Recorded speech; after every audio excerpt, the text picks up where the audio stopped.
Small Businesses, a Cybercriminal's Easiest Prey by Darren Coleman. There are two kinds of companies, those that have been hacked and those that will be. Former FBI Director Robert S. Mueller III. Cybercrime. It's a word that most of us have heard of, but many believe we're exempt from. Nothing could be further from the truth. Everyone has the potential to be a victim of a cyber attack, and no one is more vulnerable than small businesses, especially real estate brokerages, law offices, and accounting firms. Are you wondering why small businesses are such a lucrative target for these virtual criminals? The answer is quite simple. Many small business owners do not believe that the information they have is of any real value to anyone but themselves. It's this false perception that has created a relentless and growing criminal industry. Cybercriminals never stop, not even when they are sleeping, because their computers are continuously working for them. They are eager to invade any business that they find vulnerable due to a lack of practical layers of defense in their technology. In order to better understand why a small business's information is of so much value to these perpetrators, you need to first understand what cybercrime is. Cybercrime is defined as any criminal activity that involves the internet, a computer system, or computer technology. A pretty basic definition for certain. It encompasses a great many things. Here are just a few of the ways that cybercrime can impact your business on a daily basis. Identity theft, stealing employee or client information. Phishing, finding ways to voluntarily be given information or to get it via compromised email links. Spamming, in order to sell illegal or fraudulent products that get them the money. Theft of your intellectual property. Cybercriminals are smart, but they are often lazy, preferring to take what someone's already created. Stealing information and funds from online bank and financial accounts. If they find a way to get to your funds, they will, and you will likely never see those monies again. Distributing malware to a targeted system or many different systems. Malware can ruin technology systems or shut down businesses completely for detrimental periods of time. Finding confidential information and posting it to the internet. Some cybercrime is about creating minor and major disruptions. WikiLeaks, for example. Holding critical information on your computer for ransom. You pay or never see it again. Attacking network infrastructures. Crippling a business through its unprotected technology. The above list is only the tip of the iceberg. There are no holidays from cybercrime. Each and every day is an opportunity for a cybercriminal to get a bit more inventive about what they can find virtually to exploit for their own gain. Why small businesses are a cybercriminal's easy pickings. It is estimated that 40% of a small business net worth is derived from the information it owns. There is an incredible amount of risk that is not being addressed by small business owners. It's astounding that 77% of businesses do not even have an internet security policy in place for employees, which means that they are really hoping that their employees will not open a bad link or wire funds to a party that isn't a legitimate business partner. Approximately 63% of small businesses have no policies in place on social media use within their workplace. This is certainly an effective way to invite cybercrime in. Those numbers are staggering to me. Data is such a valuable commodity these days, and with 45% of businesses not even offering internet safety training for their employees, these businesses are ideal candidates for the cybercriminals.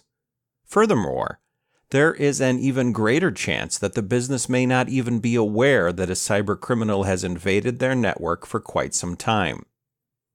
Small business owners often do not set aside the necessary funds within their budget for proper technology defenses, often viewing them as both costly and unnecessary defenses, feeling those monies are better spent elsewhere.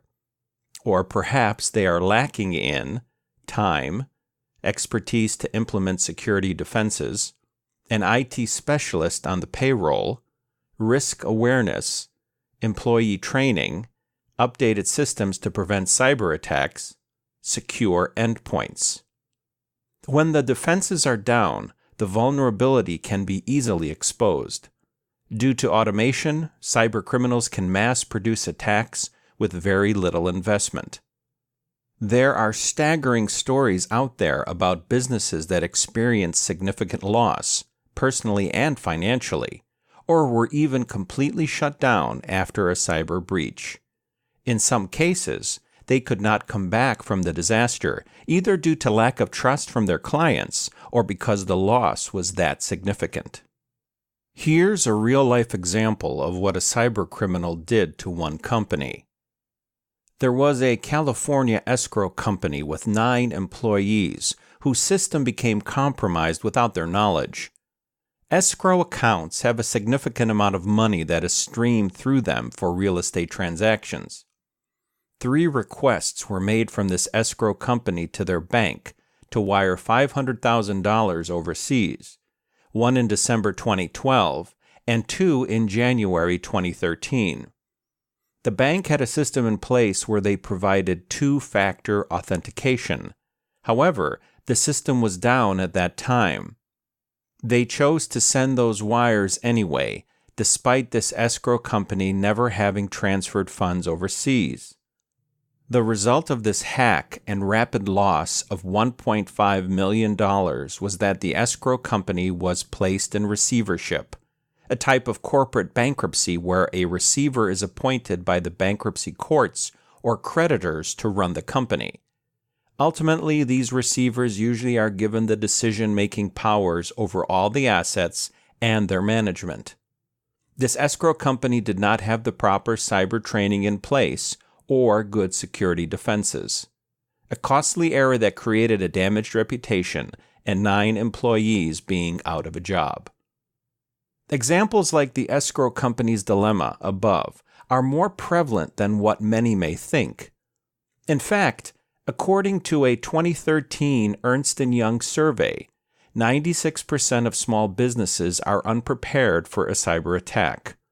For businesses such as escrow accounts and real estate brokerages, this is a particularly big deal. They have highly detailed information on thousands of individuals. This type of scare is meant to alarm small businesses with the singular purpose of motivating them to acknowledge that their assets are valuable to cybercriminals. We all can relate to protecting what we place value on, whether it's a possession, our loved ones, or in this case, our livelihood. Create a cybersecurity solution. There are smart and effective moves that will help small businesses protect their interests that can be done, starting today. Common sense solutions that factor in all areas with regards to a threat to technology does exist. Will some of them require an investment? Yes, they will. However, compared with a small business being attacked and either having to close its doors or start all over, an investment in the right defenses is not only smart, it's also much more affordable than you think. Here's how you can get started. 1. Employee awareness. Employees use the technology that make a small business run, which means that a great many things are in their control. As an expert on helping small businesses, like those real estate brokerages, protect themselves, I offer my clients' employees training on the fundamentals of cybersecurity, including why having network monitoring and alerts is important, the reasons that your computer should automatically lock after a few short minutes of not being in use, explanations as to what can go awry when sensitive information is transmitted via email, why it is imperative to use a VPN, virtual private network, when you are using a public Wi-Fi system, how to create and implement an internet security plan in case a cybersecurity crisis happens, Safe data practices. How to recognize malicious links that may contain malware. Understanding the specifics of safe passwords per passwords policy for business, which will include 10-character or longer passwords, no dictionary words, complex rules that utilize uppercase, lowercase numbers, and symbols, a passphrase, for example, @UAPIASIFAB ! Equals using a passphrase is a smart idea for any business. Two-factor authentication when available. Checking password for strength, sites such as passfault.com. Email security that will teach employees to never click on a link in an email. It's always safer to type the address manually. Create mindfulness about not opening up email attachments from unknown or unconfirmed sources. Help employees to identify phishing emails that usually look realistic or have attached .zip files that will spread a virus through a single computer or an entire system rapidly. Aside from using a dedicated computer for banking transactions, do your research to see what online banking safeguards various institutions have in place. Their policies do impact you.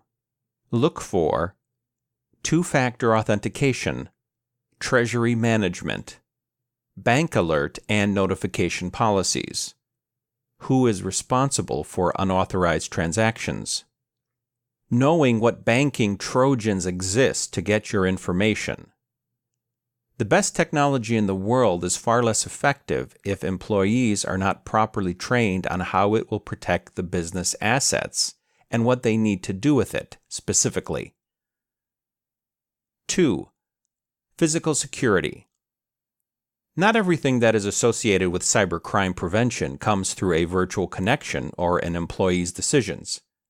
There are practical steps that can be taken with the physical space in which equipment is housed, helping to protect it from those criminals who are bold enough to actually pay your business a visit. It is highly recommended to keep the servers in a locked room or closet.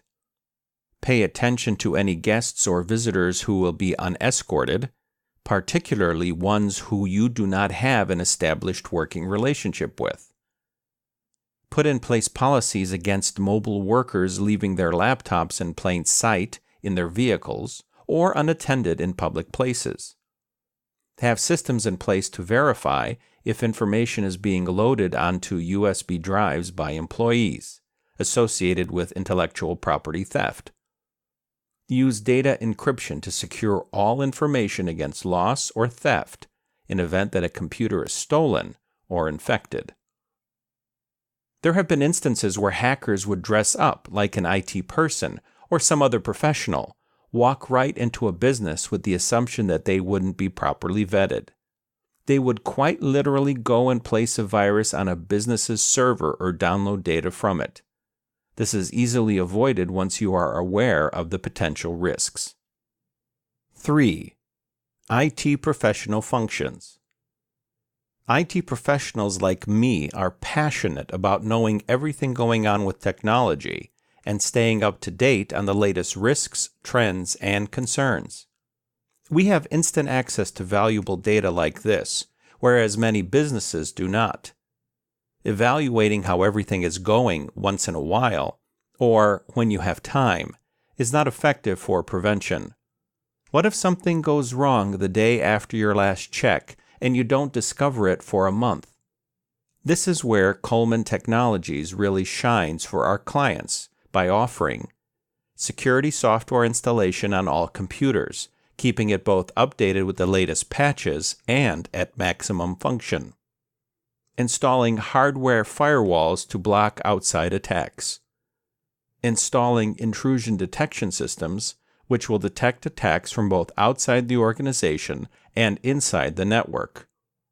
Helping to create password and internet user policies, disaster recovery plans, and educating employees on why they are important, while providing a blueprint to restore information as quickly as possible should a breach occur. Setting up email encryption to help ensure that data transmitted via email is safe and secure from hackers. Continual monitoring of logs and virtual paper trails to look for suspect activity. Making sure that the web browsers being used are the most up-to-date versions available. These updates often include patches or fixes to problems that hackers discovered in the browser itself. Part of what makes Coleman Technologies highly efficient and effective at what we do is that we get to know the businesses and employees that we work with very well, assessing how they conduct business and what their risks may be. Then we come up with practical strategies and applications that will help them have the type of security in place that cybercriminals will likely avoid. They'll move on to the easier targets. While there is no 100% solution, there are many ways to minimize the impact of a breach. We've been breached. What next? Your actions and expediency are critical if you've been hacked. A business that is paralyzed because they've been hacked is a business at risk. Their chance of surviving the event rely on how organized they are in case of emergency and the swiftness of their response. There are 4 things that must be addressed. 1. Take affected computers offline immediately. If you are not sure which ones are affected, take them all offline until someone who can make that determination is present. 2. Call an IT professional and have them come in and begin to assess the situation. 3. Review the drive before any attempts to restore or reboot the system are done, and if at all possible, purchase a new drive rather than restoring the existing affected one. 4. Report the incident to the police. Even if they cannot solve the crime, the information that they can collect from breaches due to cybercrime is valuable in helping establish trends, patterns, vulnerabilities, and information. Plus, insurance companies usually require a police file number. A breach will never be a welcomed occurrence, but you cannot ask for any more ideal method of recovery than the 4 steps listed above. Using IT professionals will help reduce the stress and improve the recovery time, especially when the right plans, policies, and training are in place. Say goodbye to the days of being easy prey.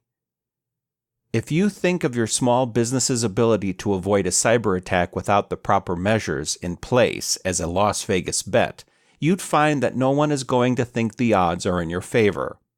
Look, I get how it can be overwhelming, but with the right IT partnership in place, it becomes a bit easier. I encourage you to visit www.colementechnologies.com/cybersecurity to learn as much as you can about this hard-to-keep-up-with illegal activity known as cybercrime. You've worked hard to build your business. That's why protecting your data assets from a breach is imperative. I get this, and it drives the way Coleman Technologies operates. This is why we will always work hard for you. About Darren. Darren Coleman is a passionate information technology professional, entrepreneur, and technology author based in Langley, British Columbia, Canada. Currently, he is the president and certified IT administrator for Coleman Technologies, which he founded in 1999. Throughout the span of nearly 2 decades, Darren has acquired extensive expertise in the world of information technology and has directly worked with some of the top real estate franchises in the nation. As a technical specialist in a multitude of areas, his key fortes lie in consulting, IT management services, computer security, and more. Darren's avid interest in technology has led to his extensive training and many certifications in areas such as Information Technology and Computer Support Specialist, ITCSS, Certified Ethical Hacker, CEH, and Datto Certified Advanced Technician. He also possesses his CompTIA A+ and CompTIA Network Plus qualifications and has completed extensive training in Linux administration and configuration. When he isn't immersed in his career, Darren enjoys traveling and spending time outdoors with family and friends. More importantly, Darren enjoys nothing more than spending quality time with his lovely wife and children. He and his wife are the proud parents of 3 beautiful girls.